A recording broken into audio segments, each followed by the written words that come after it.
لكل عشاق الرياضة ساعتنا في استاد القاهرة السادسة والنصف، حرصت أسرة الكاميرا في الملعب على التواجد مبكرا لنغطي معا مباراة من أقوى مباريات الدوري العام، لقاء السحاب بين الأهلي والإسماعيلي، بوابة العبور إلى درع الدوري الممتاز. ندعوكم مشاهدينا الأعزاء لمتابعة هذه المباراة والكاميرا في الملعب.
مشاهدينا الاعزاء، هذا الحضور الجماهيري الطاغي يؤكد اهميه هذه المباراه. اسمحوا لنا من خلال الكاميرا في الملعب ان نتوقف لحظات مع توقعات الجمهور لاحداث مباراه اليوم بين الاهلي والاسماعيلي. والله يعني ربنا يسهل ونشوف ماتش كويس. احنا الاسبوع اللي فات شفنا ماتش كويس جدا جدا. المهم النهارده نشوف ماتش كويس واللي يكسب يكسب. توقعات ان شاء الله ان الاهلي يكسب 2-1 باذن الله. برضه الاهلي 2-1 باذن الله 2-0. والله انا موضوع التوقعات ده ما اقدرش احكم عليه لانه كل مباراه ليها ظروفها. ان شاء الله الاهلي النهارده يغلب 2-0. طبعا احنا دلوقتي املنا كبير ان شاء الله الاسماعيلي هو اللي ياخد الدوري، وبقول لفرقه الزمالك ان هي مش نهايه المطاف ان هو اتغلب. يعني احنا بنتمنى ده لقاء قمه، يا ريت نتفرج على كره حلوه عشان احنا في ماتش الزمالك والاهلي كانت الكره من طرف واحد بس. طبعا بحكم مهنتي انا اتمنى ان اشاهد مباراه ممتعه واللي يلعب احسن هو اللي يكسب. فان شاء الله انا متوقع ان اشوف مباراه كويسه جدا جدا جدا. جمهور كرة القدم بيتوقع مباراة عالية في المستوى الفني بين الاهلي والاسماعيلي. طبعا النادي الاسماعيلي فرقه قويه وفرقه حلوه وبتقدم كره نظيفه، والنادي الاهلي مستواه عالي في الماتشات الاخرانيه وقدم مباريات حلوه ومستواه زاد. فالنهارده بنتعشم ان شاء الله نشوف كره حلوه وربنا يكرمنا والاهلي يكسب باذن الله. ان شاء الله اذا الاهلي باذن الله اتوقع ان هو يبدا باعصاب اهدى ويمتلك وسط الملعب فيكسب عشان افرق الشوكولاته النهارده. باذن الله الاهلي يكسب النهارده حتى لو 1-0 عشان ياخد 3 بون وكده يبقى ضمن الدوري باذن الله. ان شاء الله هنغلب 3-1 ونفرح الجمهور ده كله ان شاء الله. ان شاء الله ربنا يوفقنا احنا نكسب ماتش حلو كده ونلعب ماتش حلو بهدوء وربنا يوفق النادي الاهلي. باذن الله بالتوفيق للنادي الاهلي وبنقول له الف مبروك على فوزة الزمالك، والنهارده باذن الله يكسب الاسماعيلي ان شاء الله. اتمنى ان النهارده النادي الاهلي يكسب 2-0 من اجل المايسترو صالح سليم، وبندعي ان الاهلي ياخد الدوري ان شاء الله. باذن الله النهارده اللي هيلعب باعصاب هاديه هو اللي يكسب المباراه، وباذن الله الاهلي هيكسب 1-0. ان شاء الله الاهلي يكسب 3-1 باذن الله. الاسماعيلي برضه نادي كويس وكبير، فالماتش النهارده يعني مثال مفيش توقعات فيه، اللي يلعب كويس هو اللي هيكسب. مشاهدينا الاعزاء، ساعتنا في استاد القاهره 7 تماما، وزي ما احنا بنتابع من خلال الكاميرا في الملعب كواليس المباراه قبل ان تبدا، ولجنه المسابقات وطاقم التحكيم يعاين ارض الملعب ويعاين الشباك، وزي ما احنا شايفين جمهور النادي الاهلي جمهور كبير جدا، وهذا الجمهور مع فريقه للنهايه ولنهايه المشوار.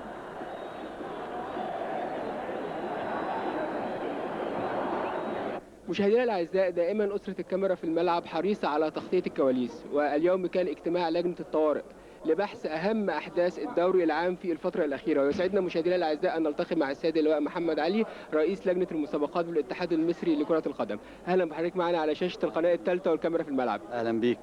الاحداث الاخيره في سباق التنافس بين انديه الدوري من اجل الدرع شهد بعض الاحداث، وكان نتيجه هذه الاحداث اجتماع لجنه الطوارئ وهناك قرارات اتخذت.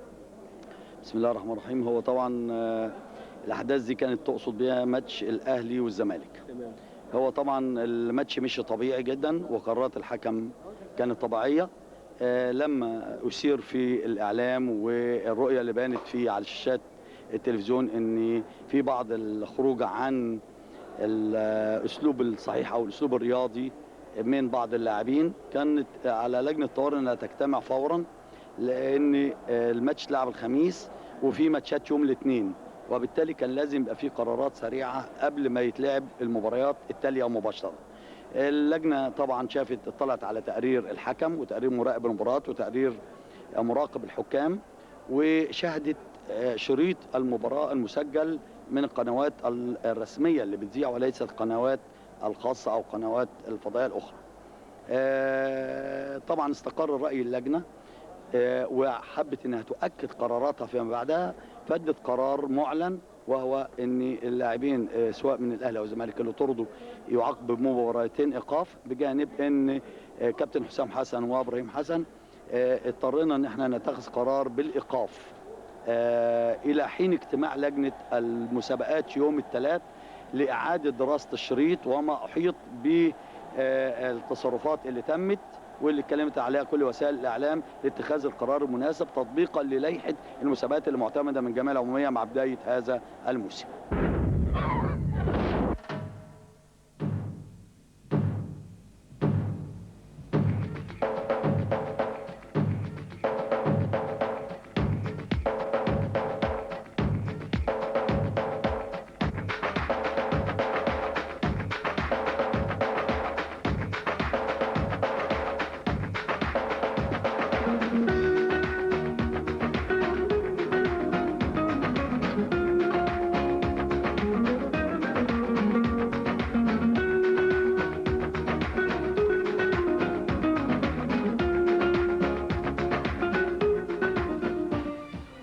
خالد بيبو سوبر هاتريك.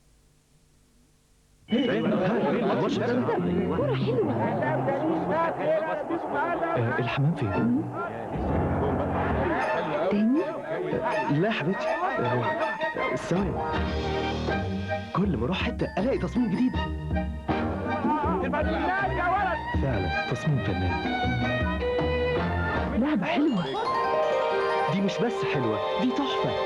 هو الحمام نوعه ايه؟ ديورافيت؟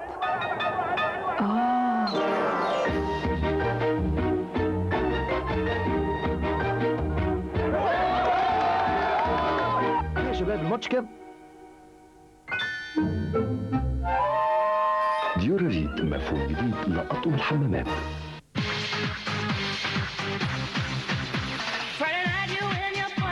ناس بتسأل ازاي تعمل ريجيم من غير ما تفقد كتير من العناصر الغذائية اللي في جسمها. حليب ريري منزوع الدسم سريع الذوبان، كل غذاء الحليب ومن غير دهون، يعني تقدري تعيشي حياتك عادي جدا وتدي الجسم كل احتياجاته من الغذاء. حليب ريري منزوع الدسم للرشاقة والصحة والجمال. حليب ريري خالي الدسم المفضل للجميع.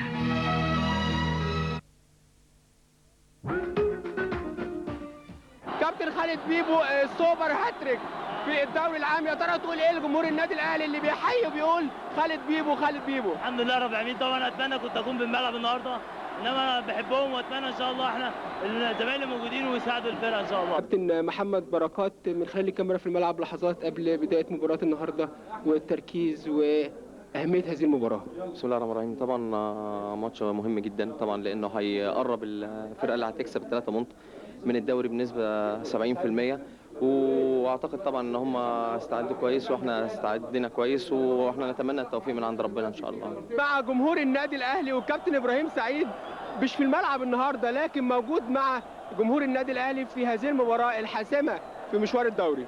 والله طبعا انا كنت بتمنى ان انا اشارك النهارده مع لعيبه النادي الاهلي، بس هو يمكن الحمد لله ان انا الايقاف بتاعي ما جاش فتره طويله، وفعلا النهارده مباراه نهائي بطوله الدوري عام النهارده. يمكن اللي هيكسب النهارده ان شاء الله هو اللي يعتبر حصل على بطوله الدوري العام يعني مؤقتا. طبعا لسه في مباريات مؤجله، بس هو فعلا النهارده المباراه محتاجين النادي الاهلي يكسب النهارده، ورغم ان في نقص يعني خالد بيبو وانا مش هنلعب النهارده، وبتمنى ان شاء الله النهارده اللعيبه اللي هتلعب النهارده تكون موفقه زي ماتش الزمالك.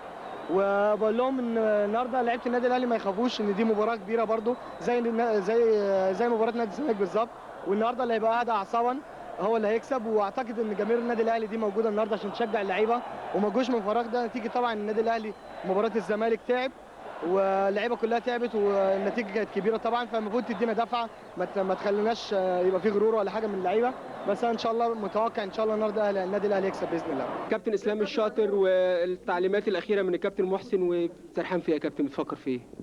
بفكر ان ربنا يكرمنا ان شاء الله ونقدر نكسب النهارده ان شاء الله يعني ان شاء الله. هل في دور معين للكابتن اسلام الشاطر النهارده؟ انا النهارده بلعب ستوبر مش باك رايت، بمسك واحد من راسين حربه اللي موجودين يعني. كابتن مختار لحظات قبل بدايه هذا اللقاء القوي لكلا الفريقين، واكيد هناك الكثير من الافكار بتدور في راس الكابتن مختار قبل لحظات من نزول الملعب. هو طبعا بسم الله الرحمن الرحيم مفيش كلام انه لقاء صعب جدا. فرقتين كل واحد فيهم بيدور على المجد، وهو بطولة الدوري العام، وهي بطولة تستحق ان الواحد يبذل لها اقصى جهد عنده.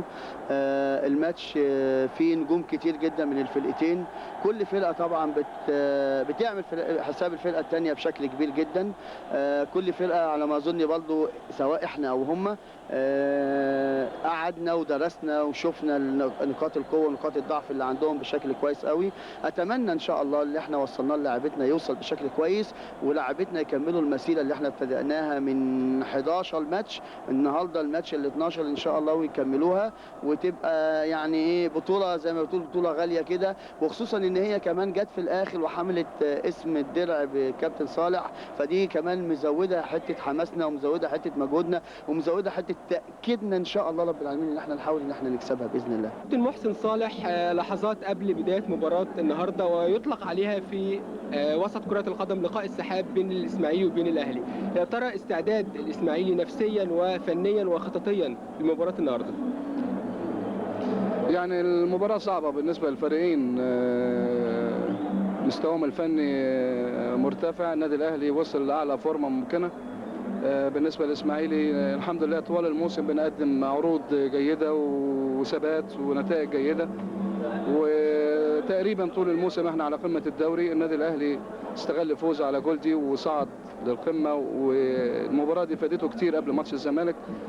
مباراه الزمالك اداء راقي جدا ونتيجه عاليه جدا. طبعا هل ده يحتاج اعداد نفسي خاص من الكابتن محسن صالح للاعبي الاسماعيلي؟ اكيد، لانه نتيجه كبيره فعملت قلق في الشارع الاسماعيلاوي. الجمهور نفسه بقى قلقان لانه الاهلي اسم كبير وقيمه وتاريخ ورياده وكل حاجه يعني، فالاهلي اسم وهيبه كبيره يعني. احنا كنا دايما شغلنا ان احنا ازاي نتعامل مع هذه الهيبه، وازدادت بعد فوز الزمالك يعني فوز كبير جدا. الحمد لله نكون قدرنا ان احنا نحافظ على الحاله النفسيه للاعبين، لان احنا ماشيين كويس يعني الحمد لله. وان المباراه بتاعت الاهلي بتساوي 3 نقاط، لكن لابد ان نعترف انها مباراه حتى بدون ما نقول انها مباراه قمه وانه متساويين. دائما لقاء اي فريق مع النادي الاهلي او حتى مع نادي الزمالك بيكون له يعني رونق خاص واهتمام كبير جدا. نتمنى انه نقدم المستوى الطبيعي، ده اللي انا طلبته من اللاعبين. وتكتيكيا طبعا قابلتنا بعض المشاكل اكتر ما قابلت جوزيه. كابتن اسامه عرابي، يا ترى ايه الكلام اللي يتقال من خلال الكاميرا في الملعب عن مباراه النهارده؟ ماتش مش محتاج كلام، ماتش على بطوله دوري. اللي هيكسب فيها هيحسم البطوله بنسبه 80%، مش عايز اقول 100%. التعادل هيخلي الامور متساويه يعني 50% و50%، والخساره هتقلل فرص اللي هيخسر. فاكيد اللعيبه عارفه كده، وان شاء الله الفوز الكبير اللي حققناه على نادي الزمالك اداهم معنويات بتاعتهم ارتفعت جدا، واعتقد ان هم يعملوا مباراه طيبه وهيبذلوا كل اللي عندهم، ولكن في النهايه التوفيق بتاع ربنا. فرقه الاسماعيلي برضه فرقه جيده وعملت شغل كويس طول الموسم، وكابتن محسن مدرب كويس مع لعيبه كويسين، ونتمنى انه يكون في النهايه التوفيق حالفنا يعني. كابتن عمرو فهيم، لو نقول اهميه هذه المباراه وحساسيتها بالنسبه للاسماعيلي في مشوار الدوري. طبعا بسم الله الرحمن الرحيم، طبعا احنا بقالنا 4 ايام مستعدين للمباراه دي جامد جدا، وهي طبعا ان هي الدوري يعني. انا على ما اظن كلاعب في الملعب يعني هي دي المباريات الدوري اللي يكسب ياخد الدوري، لان هيبقى في 3 ماتشات يعني مش معقوله فرقه تقع ولا احنا ولا النادي الاهلي يعني. هل في دور معين ليك النهارده، في توجيهات معينه من الجهاز الفني؟ لا والله يعني طبعا كابتن محسن طبعا اللي لازم تحترموا الخصم، لو مين ولا مين كلهم لعيبه كويسه كلهم، وطبعا اي واحد هيلعب عليه ان شاء الله يكون موفق ان شاء الله. كابتن عبد الحميد بسيوني، من خلال الكاميرا في الملعب بنطمن عليك وبنقول ايه الاخبار؟ الحمد لله ان شاء الله ربنا يكرمنا واحنا مركزين، وهو ماتش صعب، بتمنى التوفيق للاسماعيلي يعني. اهميه المباراه قويه جدا طبعا. طبعا مباراه تحديد الدوري يعني. ابتدى اللقاء فوق اول تسديده خلق لنفسه مساحه من اسلام الشاطر ومتاخر، يا اما مفيش حد ظاهر له، اتعملت هات وخد، ودي هجمه سريعه وحسام غالي عاوز يستخدم مهارته ورضا شحاته. حسام غالي اللي تمرد على عضويته الشرفيه هذا الموسم وفرض نفسه بقوه. حسام غالي وحسام غالي بيدور حطها حلو، يا سلام. هشوف حضراتكم الكره العاليه ولكن بيحطها اهي، حطها حلو قوي، ولكن رضا وبتتلعب، لكن فتحي قبل فاروق. هنشوف هيحصل ايه في المداولات اللي فاتت دي، واتلعبت يا في القايم الشمال. عملها كويس قوي بلال، وعادل مصطفى قطع له حلو فاروق، وفاروق عاوز يلاقي فرصه يشوط، مفيش لعادل شوط وبيشوط كويس. رضا شاطها حلو قوي. فتحي وتمريره حلوه ما فيهاش تسلل، تمريره حلوه يلا بيحط جول جميل جميل جميل في هجمه المرتده الاسماعيلي الى المقدمه. لا والله ده محمد فتحي اللي عملها له نموذجيه، وبركات قطع حلو قوي، وكان هادي خشبه المفروض يقف ويحدف ناحيه اليمين شويه ولا عشان يغطي، هو اللي بيغطي العمق الدفاعي. ضربهم بركات، لماها حلو قوي بركات، وحطها رضا شحاته. وهوبا بلال عاوز يتلم عليها غالي، وحسام غالي بيلعب هات وخد، وهو وبلال لم بلال وحط بلال كوره جميله يعلن عن نفسه وبيبوس الدبله كالعاده. يا سلام، بيتفائل احمد بلال في الدقيقه 39 علشان اثبت وجودي واحقق البطولات للاهلي. كره عرضيه وجول جميل. ان الكرات الثابته هيبقى ليها دور كبير قوي. جت عرضيه تروح تاني للعماره جوه المنطقه، جول يا فاروق. يا سلام على المباراه. يحط لها لمسه سحريه بقدمه اليسرى، بيقابلها حسب الميعاد مشاركه فاروق. تاني مشاركه فاروق اهي الكره العاليه، وفاروق بياخدها جامد جدا. 10 دقيقة الأخرانيين أو 17 دقيقة الأخرانيين.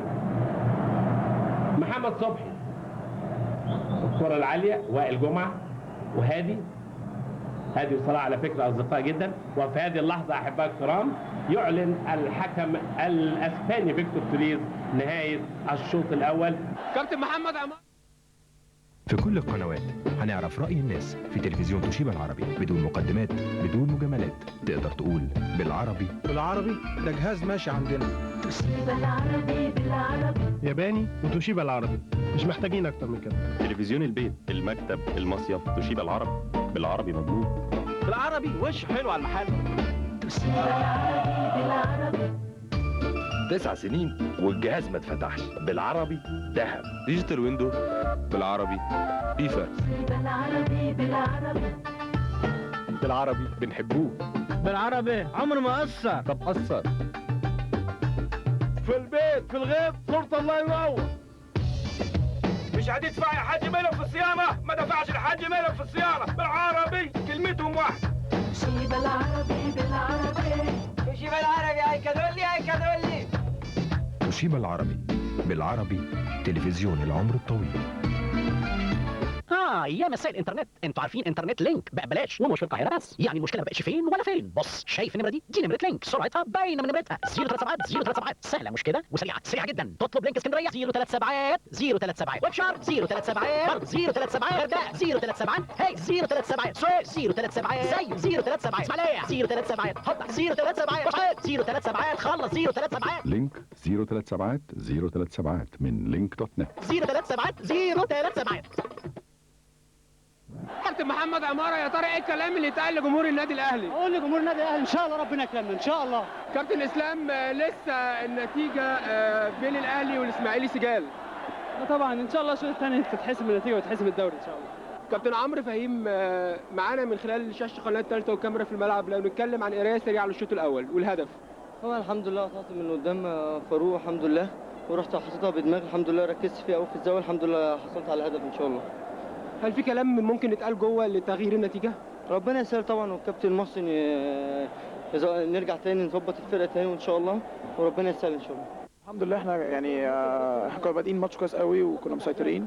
فرقه الاسماعيلي كانت نازله خايفه منك، يمكن هم ما عملوش حاجه غير في اخر 10 دقايق ساعه الجون، هو الفتره دي بس بالذات لما مسكوا الكره بتاع حوالي 6 7 باصات قدروا يتوجوها بجون، لكن احنا برده كان عندنا ثقه في نفسنا وقدرنا نجيب الهدف التعادل، وبرده بخطا كده في كره ثابته قدروا يجيبوا الهدف الثاني، لكن برضه عشان احنا معنوياتنا عاليه وثقتنا كويسه قدرنا نجيب الهدف الثاني على طول، فدي فرقت معانا ان احنا نطلع الشوط الاولاني 2-2، فان احنا ننزل ان شاء الله الشوط الثاني يبقى كويسين باذن الله يعني، وتدي دفعه كويسه يعني، وبنزول وليد صلاح الدين اكيد ان شاء الله هيبقى في تكتيك احسن يعني ان شاء الله الشوط الثاني يعني باذن الله يعني. كابتن حسام البدري، اكيد نتيجه الشوط الاول التعادل ستثير الكثير من الجدل في الشوط الثاني.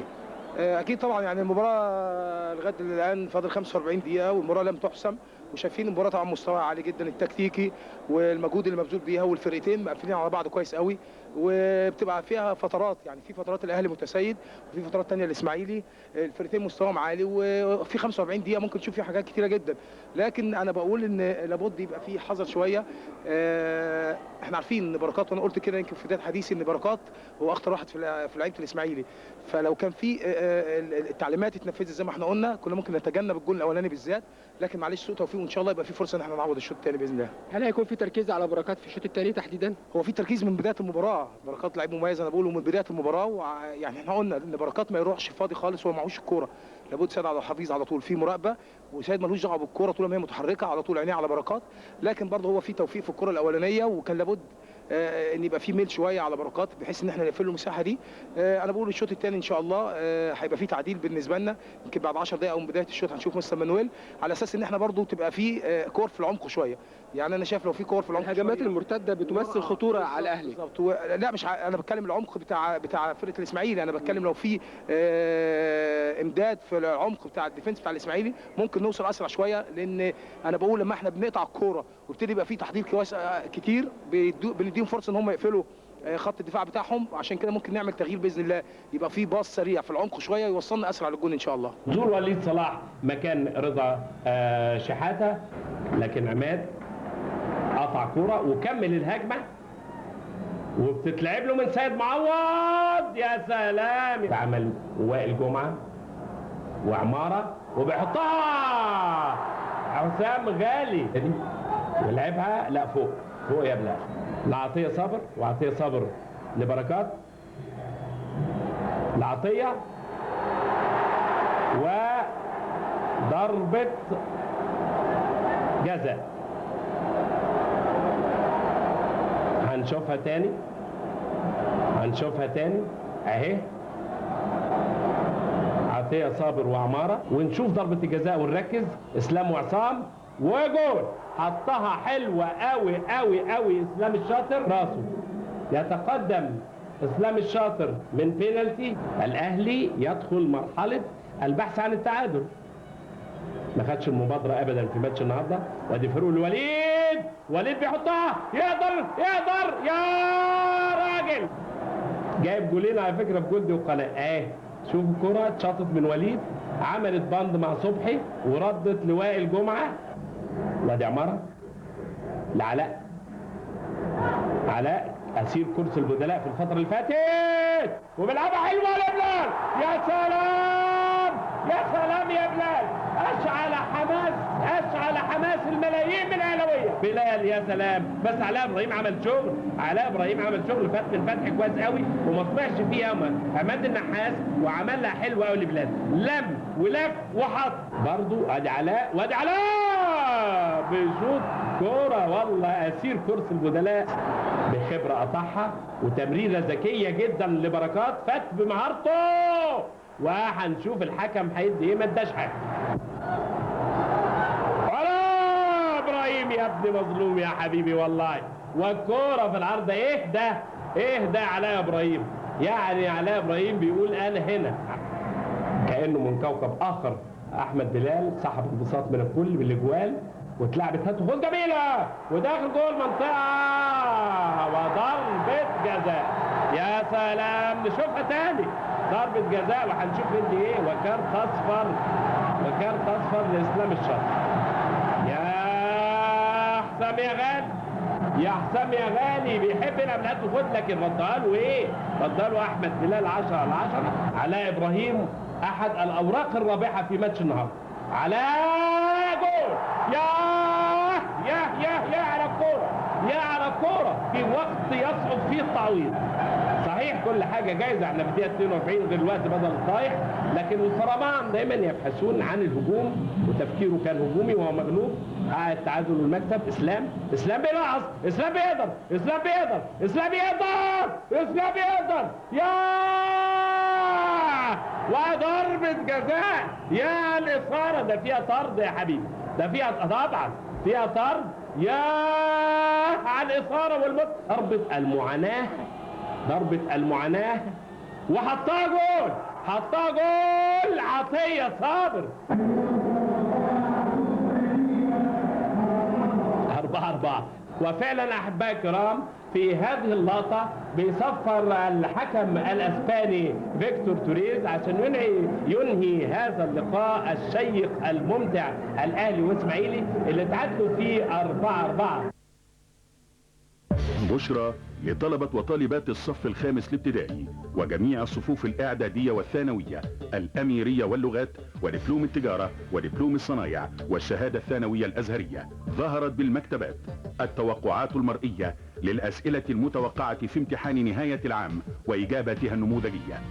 كتيب لكل مادة قام بوضعها صفوة الأساتذة المتخصصين في وضع الامتحانات الرسمية. حازت ثقة الجميع أساتذة وطلابا إذ تصدر لعامها ال20 على التوالي. ساعدت مئات الآلاف من الطلاب على النجاح بتفوق، لأنها تأتي بحق بأكثر من 90% من أسئلة الامتحانات.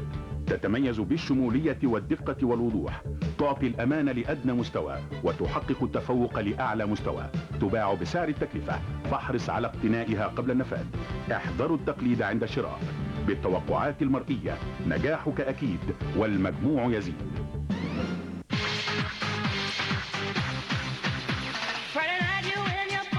ناس بتسأل ازاي تعمل رجيم من غير ما تفقد كتير من العناصر الغذائية اللي في جسمها. حليب ريري منزوع الدسم سريع الذوبان، كل غذاء الحليب ومن غير دهون، يعني تقدري تعيشي حياتك عادي جدا وتدي الجسم كل احتياجاته من الغذاء. حليب ريري منزوع الدسم للرشاقة والصحة والجمال. حليب ريري خالي الدسم المفضل للجميع. مباراة النهارده فعلا مباراة قوية جدا وكلا الفريقين أجاد. الحمد لله رب العالمين، الحمد لله. احنا كنا نتمنى ان احنا الماتش يطلع كده علشان الناس دي كلها جمهور اهلي وجمهور اسماعيلي يعني سعدوا، الحمد لله ربنا كرمنا وقدرنا يعني احنا كنا يعني ما اعرفش مين احق بالفوز يعني، بس الماتش طلع كويس والحمد لله ربنا كريم وكرمنا وقدرنا نتعادل مع النادي الاهلي في اخر دقيقة في وسط الاف المتفرجين. كابتن وائل رياض، يمكن نتيجة مباراة النهارده كانت مباراة قوية وكانت الاداء للفريقين اداء قوي فعلا. بسم الله الرحمن الرحيم. كان الماتش كويس وكده، بس احنا ما قدرناش نحافظ على اخر جول، ومعلش هي دي الكوره ولسه في 3 ماتشات عندنا باقيين وربنا يسهل ان شاء الله. عايز اقول حاجه، انا مبسوط لحاجه اللي دي روح النادي الاهلي، وهو ده لعب النادي الاهلي لغايه اخر ثانيه. الحمد لله رب العالمين، احنا بنعمل اللي علينا وعشان كده جمهورنا مش زعلان. بس انا حاسس الحكم جاي متحامل علينا شويه يعني، ما في حاجات قرارات عكسيه كتير، وفي الاول وفي الاخر الحمد لله رب العالمين، ولسه الكوره في الملعب، لسه البطوله في الملعب ان شاء الله. كابتن حسام البدري، يمكن مباراة النهارده كانت مباراة قوية، كلا الفريقين فعلا أجادوا حتى انطلاق الصفارة الأخيرة. تقييمك سريع لهذه المباراة؟ طبعا بالنسبه للمباراه انا بقول مباراه عاليه جدا، ويمكن اول مره نشوف الدوري المصري مباراه فعلا لغايه اخر دقيقه من الوقت الضايع. فرقتين بيتبادلوا الهجوم، وفرقتين بيتبادلوا التكتيك، يعني منافسه في التكتيك ومغامره في التكتيك اللي بيحصل بين المدربين. مستوى كان عالي جدا، وبقول فرقه الاسماعيلي قدت مباراه كويسه، ويمكن بالرغم من معظم اوقات المباراه كانت السياده لينا، لكن برضو كان في اوقات بيبادلونا. انا بقول في رايي ان دي افضل مباراه في الدوري العام الواحد شافها. هل نقدر نقول ان ما زال الدوري في الملعب وهذه المباراه لم تحسم النتيجه حتى الان؟ اكيد طبعا لم تحسم المباراه، وكده بالشكل دوت المباراه هيبقى لاخر مباراه في الدوري، يعني بطوله الدوري مش هتحسم الا مع اخر مباراه في الدوري. كابتن عبد الحميد بسيوني بيهنئ لاعبي النادي الاهلي بالاجاده، وايضا لاعبي وجمهور النادي الاهلي بيهنئ فريق الاسماعيلي بالاجاده. بسم الله الرحمن الرحيم. اولا مباراه كبيره جدا من النادي الاهلي ومباراه كبيره جدا من الاسماعيلي، والنتيجه انا بعتقد انها عادله لان الفريقين كافحوا وكل فرقه ادت اللي عليها، وطبعا الروح دي احنا اخوات قبل اي حاجه، ولازم الجماهير تبقى عارفه ان احنا كلنا اخوات سواء في الملعب او بره الملعب، وبيجمعنا حب بعيد عن الملعب خالص، ودوبك فتره الملعب اللي كل واحد بيأدي وانتمائه لفريقه ما يقللش من حبه لفرقته وكده يعني. فانا بتمنى ان الروح دي تفضل بين كل الانديه وبين كل اللعيبه، لان في الاول والاخر دي كوره، وفي الاول والاخر احنا عايزين منتخب كويس. النادي الاهلي نادي كبير، النادي الاسماعيلي نادي كبير، وانا بعتقد ان النتيجه النهارده ربنا كتبها ولانها عادله، لان الفريقين قدوا. ما اقدرش اقول لك الاسماعيلي قد احسن من الاهلي او الاهلي قد احسن من الاسماعيلي يعني. من علاء عبد الصادق، بلغه كره القدم ما زال الدوري في الملعب. كانت هناك امال بالنسبه للاهلي او الاسماعيلي من اجل ان تحسم هذه المنافسه مبكرا، ولكن نتيجه مباراه النهارده استمتع بها كل عشاق كره القدم، وتؤكد ان مع انطلاق اخر صفاره للدوري سيحسم من بطل الدوري. والله انا يعني من هنا بشكر الفرقتين، فرقه النادي الاهلي وفرقه الاسماعيلي، قدوا مباراه جيده جدا، وكان في نديه من اول دقيقه لاخر دقيقه. ولو حضرتك بصيت لمجريات الاهداف حتى هتحس بالنديه كانت شديده جدا جدا في الملعب. وبقول للاعيبتي هارد لك، النهارده قدوا مباراه جيده جدا، ويمكن احسن مباراه الزمالك اللي كسبنا فيها 6-1، لان الفتره اللي فاتت اللحظات اللي كانت اي فرقه بتجيب فينا جون كنا معنوياتنا بتنزل شويه، انما النهارده الحمد لله جه فينا جون، عوضنا الثاني، عوضنا الثالث، عوضنا، وبقينا احنا الليدنج 4. انما الحمد لله يعني كل اللي اقدر اقوله ان ربنا ما ارادش، لان برضو فرقه الاسماعيلي عملت مباراه كويسه، واعتقد ان النتيجه دي تعتبر شبه عادله يعني في نهايه المباراه. توقعات حضرتك للمباريات القادمه بالنسبه للنادي الاهلي في مشوار الدوري؟ والله احنا يمكن من ساعه ما بدانا ماتشاتنا المؤجله، واحنا ماتشاتنا كلها بنلعبها كاس، ويمكن ده اول مباراه نتعادلها من فتره طويله قوي، من ساعه ماتش الاسماعيلي الاولاني في الاسماعيليه. انما ان شاء الله الثلاث ماتشات الجايين باذن الله كلنا عندنا عزيمه واصرار باذن الله نحسمها برضو ب9 بونت، وفي النهايه بقى هنشوف نتيجه الاسماعيلي.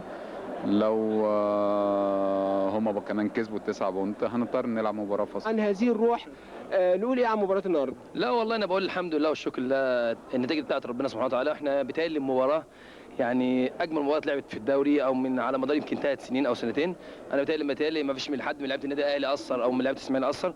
مباراه صراحه يعني هي نتيجه كبيره 4-4، بس في اهداف صراحه، وانا بقول كفايه ان احنا قدرنا ان احنا نعمل مباراه كويسه. في الاخر طبعا احنا حبايب، احنا الاهلي والاسماعيلي، واحنا اللعيبه عشان تبقى عارف ما فيش مشاكل بيننا وبين بعض. هي طبعا في الكوره بيبقى في حماس بعد الماتش، طالما الماتش انتهى اي فرقه كانت بتكسب بنقول له مبروك.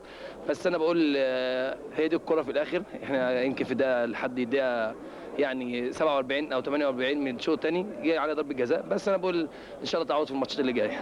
يمكن فعلا بيطلق عليه لقاء السحاب النهارده بين الاسماعيلي وبين الاهلي، واستمتع كل عشاق السحاب المستديره بهذا اللقاء.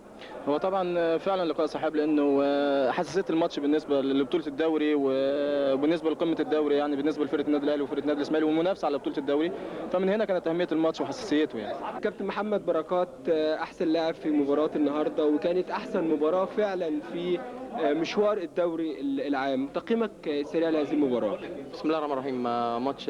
ماتش صعب جدا بالنسبه للاهلي وبالنسبه للاسماعيلي، لان الاثنين مع بعض في البونت، واي فرقه هتكسب هتحسم بنسبه كبيره قوي بطوله الدوري العام. فده عايز يكسب وده عايز يكسب. فماتش كان مفتوح وقدرنا ان احنا نتقدم على النادي الاهلي مره ومرتين وثلاثه، وهم كانوا بيتعادلوا وقدروا ان هم يتقدموا علينا لحد ما كان الماتش قرب يخلص ودخلنا الوقت الضايع. ربنا كرمنا عشان احنا تعبنا كتير، فربنا يعني ادانا على قد تعبنا ومجهودنا. وانا طبعا بعتبر الماتش احسن ماتش اتلعب السنه دي من ناحيه لعب الكوره والاجوان والاثاره. الماتش كان متقلب. الناس يعني سعيده ان في كره اتلعبت في الماتش دوت، استمتعوا ايضا بيها. طبعا يعني دي حاجه هتتحسب طبعا لفرقه النادي الاهلي وفرقه النادي الاسماعيلي. النادي الاهلي طبعا فريق محترم جدا، فريق طبعا واضح ان هو مستواه ارتفع بنسبه كبيره جدا الفتره الاخرانيه بدليل نتائجه وعروضه في نفس الوقت. واحنا كنا مقدرين كده وعارفين ان احنا هننزل نلعب فريق تقيل، بس برضه احنا كان لنا هدف من المباراه ان احنا عايزين ناخد 3 بونت. انما طبعا لو ما قدرناش نجيب ال3 بونت اعتقد ان احنا يعني كنا عايزين على الاقل ما نتغلبش، ودوت اللي حصل. كنا ممكن نكسب، كنا ممكن نتغلب، وفي الاخر اتعادلنا، واعتقد انها النتيجه كويسه والنتيجه عدلانه. كابتن مختار تقييمك لمباراه النهارده؟ بصراحه مباراه النهارده مباراه هايله جدا، من امتع ماتشات الدوري العام. احنا قضيناها بشكل هايل جدا. ولادنا كلهم كانوا النهارده يعني اكثر من رجاله، كلهم كانوا عندهم تصميم للمكسب، بدليل حتى لما كان بيجي فينا الجون كنا بنتعادل على طول، بيجي فينا جون نتعادل، بعد كده كسبنا. بس يعني نقول هالد لك، يعني انا ما اقولش لعيبتنا غير هالد لك وبرافو عليكم، وكل واحد فيكم عمل افضل حاجه عنده والحمد لله على كده يعني. لكن الدوري طبعا لسه في الملعب، واحنا طبعا ان شاء الله رب العالمين كلنا تصميم على ان احنا نفوز بالدوري ده، لان واضح ان احنا يعني ان شاء الله يعني مش هقول فعلا يعني في الحقانيه، احنا فعلا واضح في الماتشات الاخرانيه احنا حق فرقه في الدوري، لان احنا ماتشاتنا كلها في منتهى القوه، واحنا لاعبين دلوقتي 12 ماتش كسبانين 11 ماتش ورا بعض، يمكن الماتش الوحيد اللي احنا تعادلناه ده. والتركيز في الفتره القادمه هيكون على ايه؟ ما انا بقول تركيز اساسي على الماتشات كلها، ماتشات كؤوس. ان شاء الله ال3 ماتشات اللي عندنا اللي فاضلين لازم ان شاء الله باذن الله رب العالمين نبذل اقصى جهد عندنا عشان نكسبهم ان شاء الله. ما فيهاش تسلل، تمريره حلوه، يلا بيحط جول. وبلال لم بلال، كره عرضيه تروح تاني للعماره جوه المنطقه، اسلام وعصام وجول. علاء اسير كرسي البدلاء في الفتره اللي فاتت وبيلعبها حلوه لبلال، علاء جول، ضربه المعاناه وحطها جول. مشاهدينا الاعزاء، بكل لغات كره القدم استمتع عشاق الساحره المستديره بمباراه اليوم بين الاهلي والاسماعيلي. انتهت المباراه بالتعادل 4-4، واستمتع عشاق الساحره المستديره بهذه المباراه. حتى الان لم تحسم نتيجه الدوري، ما زال الدوري في الملعب. كان يتمنى الاهلي والاسماعيلي حسم هذه النتيجه في مباراه اليوم، ولكن هناك 3 أسابيع قادمه وانتظروا مفاجآت الدوري.